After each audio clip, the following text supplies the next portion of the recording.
Nama saya Maria Selviana Selang, NPM 33200003. Saya merupakan mahasiswa Universitas Timor, Fakultas Ilmu Pendidikan, khususnya program studi Pendidikan Biologi. Tujuan saya membuat video ini yaitu untuk memenuhi tugas ujian akhir semester mata kuliah fisiologi tumbuhan. Di sini saya akan menjelaskan sedikit tentang proses fotosintesis atau laju fotosintesis. Pertama-tama kita harus mengetahui pengertian dari fotosintesis. Fotosintesis merupakan proses pembuatan atau pembentukan makanan pada tumbuhan, terutama pada tumbuhan yang mengandung zat hijau daun atau yang disebut dengan klorofil, di mana fotosintesis itu membutuhkan bantuan dari cahaya matahari.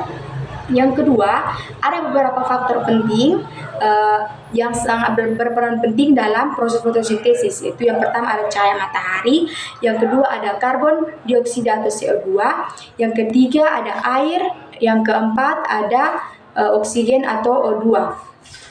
Dan yang kelima itu ada suhu. Kita lihat yang pertama itu cahaya matahari.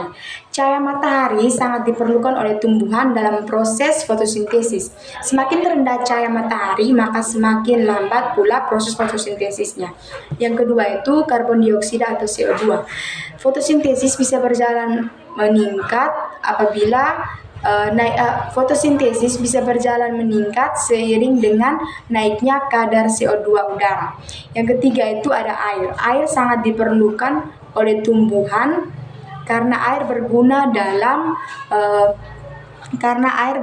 dalam pembentukan karbohidrat. Yang keempat itu adalah oksigen atau O2. Oksigen, semakin tinggi kadar oksigen, laju fotosintesis secara signifikan akan menjadi rendah. Dan yang terakhir itu adalah suhu. Suhu merupakan faktor lingkungan yang dapat mempengaruhi laju fotosintesis, transpirasi dan respirasi pada tumbuhan. Suhu yang tinggi dapat merusak enzim sehingga metabolisme tidak berjalan dengan baik. Nah, di sini sudah ada media yang kami buat, yaitu tentang media fotosintesis. Nah, ada beberapa faktor yang penting itu. Yang pertama itu kita lihat air. Nah, air yang didapatkan dari tumbuhan ini, air didapatkan tumbuhan dari dalam tanah yang dialirkan ke seluruh jaringan tanaman yang ada di tumbuhan ini. Jadi air yang didapatkan itu dialirkan ke seluruh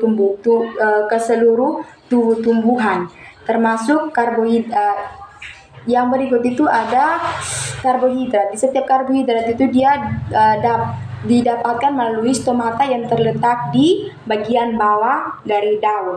Nah, dalam proses fotosintesis ini juga dia membutuhkan cahaya matahari. Jadi semakin banyak cahaya matahari yang masuk, maka proses fotosintesis yang terjadi itu semakin baik karena dapat membantu dalam proses fotosintesis.